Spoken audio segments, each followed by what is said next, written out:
Welcome back to Fox and Friends. Another week, it's another high-profile departure from Vice President Kamala Harris's office. Michael Collins, the Vice President's Director of Public Engagement, is the latest aide to make a run for the exit, bringing the grand total to 16.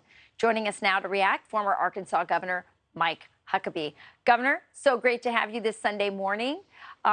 So a lot of people want to work for a vice president. You know, they want to be close to that center of power, and yet people are running for the hills. What's going on here?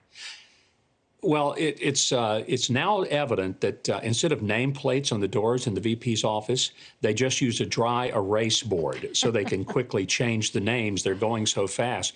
This is really pretty remarkable. I mean, there are always staff changes in a White House because the pressure of the job, the hours that one works, I don't care, Democrat, Republican, it's a very high-stress job, and people, you know, just burn out after a while.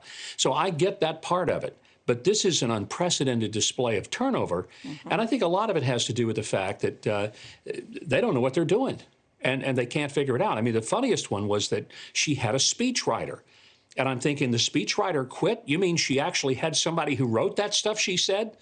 Who would have ever thought that somebody put that to a script and handed it to her and say, hey, go out and say these things? Because often it was almost as if somebody had taken lawn clippings, put them in a bowl, and pretended that Martha Stewart had made a salad. It was just amazing to listen, still is, her speeches. Yeah, I think the problem is when she goes off the cuff and says things like the passage of time is like the passage of time and the passage of time, and it was just bizarre. So let me move to another topic, because this is interesting. We talk a lot about liberal hypocrisy, especially when it comes to climate issues and the way the elites like to live and then the way they want the rest of us to live. The latest is about private jets. So I'm the first one to call out this hypocrisy, but I'm a little annoyed that there's a group called the Sustainability Marketing Agency that I guess goes in tattletales on how many private jet planes celebrities take and whether they are being, you know, environmentally friendly. The latest one to get hit is Taylor Swift, and she's supposedly a great, you know, she's an eco-activist, and then she's taking all these private jets.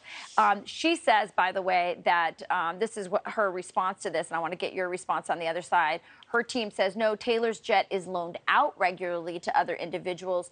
To attribute most or all of these trips to her is blatantly incorrect. So no, Taylor's not taking all these trips. She's just allowing other people to environmentally pollute the planet. It never bothers me so much that a person who can afford a Falcon 900 jet would own one. My gosh, wouldn't we all like to have it? And she can afford it. She's made a lot of dough. Good for her. Yeah. I'm a capitalist. You know, I got no problem with the fact that she owns one of the nicest jets in the air. Good for her. Here's the problem. It's not the fumes coming out of the back of that jet that ought to bother us. It's the toxic fumes and the gas that comes out of the mouths of these celebrities who pretend that somehow they're just a little better than us. And it's okay if they pollute at 1,200 times the rate of the average person, because after all, they're important. And the rest of us just aren't that important. That's the message that is sent. So here's the thing. If you want to own a private jet, congratulations, enjoy the heck out of it. The rest of us wish we had one, and we don't envy or covet what you have. But quit preaching to the rest of us about driving a gas car and not going an electric car just yet, while you're out flying around the earth. And the fact is that she says she's loaning it out. Who cares? It's still polluting.